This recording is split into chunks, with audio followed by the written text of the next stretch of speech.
على هذه النظرية قرن ونصف القرن من الزمان، وخلال هذه الفترة الطويلة أحرز العلم تقدما كبيرا في مجال التقنيات العلمية. fact is that a huge number of highly complex systems in nature cannot be plausibly accounted. أستاذ علم الأحياء البروفيسور مايكل دانتون شرح تكوين الخلية الحية بمثال.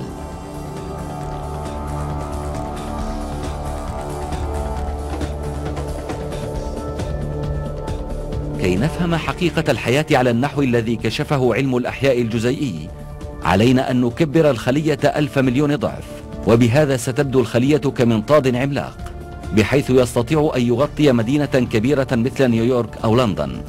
وإذا اقتربنا من الخلية وتفحصناها نجد عليها ملايين البوابات الصغيرة، وإذا تسنى لنا دخول إحدى هذه البوابات سنجد أنفسنا في عالم من التكنولوجيا المدهشة والتعقيد الفائق.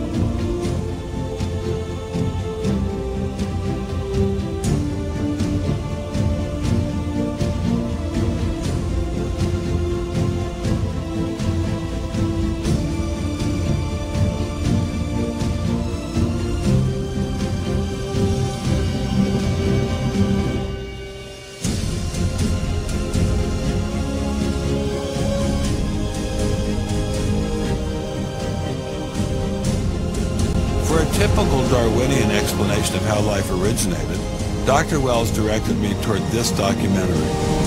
The chemical elements essential for life, hydrogen, oxygen, carbon, and nitrogen, were now in place.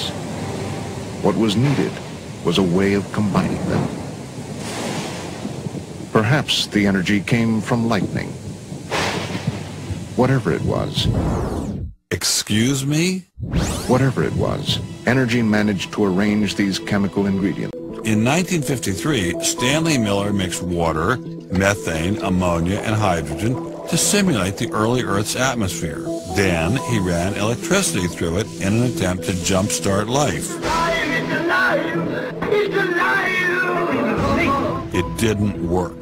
While the initial results seemed promising, 50 years later, most serious scientists have abandoned this approach in favor of alternate theories. Prominent Darwinist Michael Roos attempted to explain one of them to me. He wasn't kidding. How did we get from an inorganic world to the world of the cell? Well, one popular theory is that it might have started off on the backs of crystals. My crystal ball.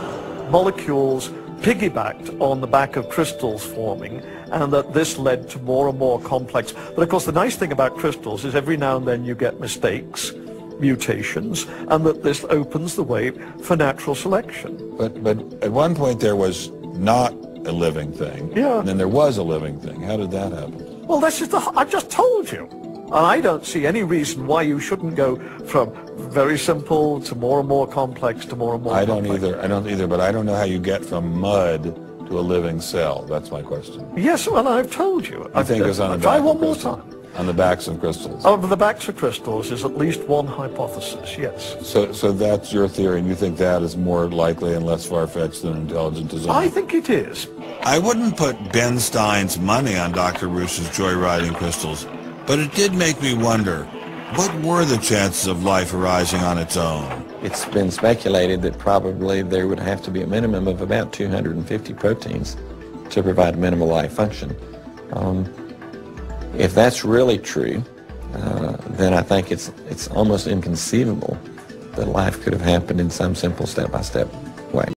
Luckily, some serious scientific minds have figured out a way to beat the odds. Directed panspermia. When faced with the overwhelming problem of the origin of life, Nobel Prize winner Francis Crick proposed this theory, that life was seeded on Earth, which basically means aliens did it. Crystals? Aliens? I thought we were talking about science.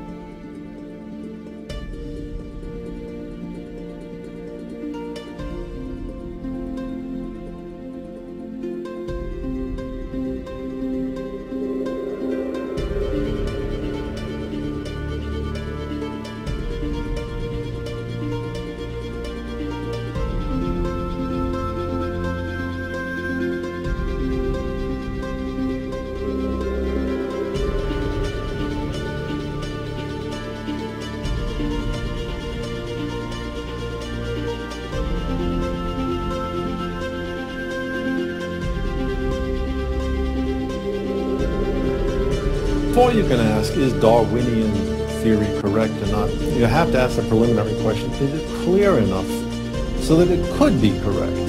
That's a very different question. One of my prevailing doctrines about Darwinian theory is, man, that thing is just a mess. It's like looking into a room full of smoke.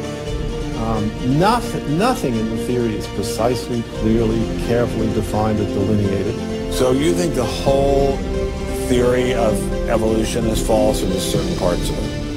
Well, again, evolution is a slippery word. I would say minor changes within species happen. But Darwin didn't write a book called How Existing Species Change Over Time. He wrote a book called The Origin of Species. He purported to show how this same process leads to new species, in fact, every species.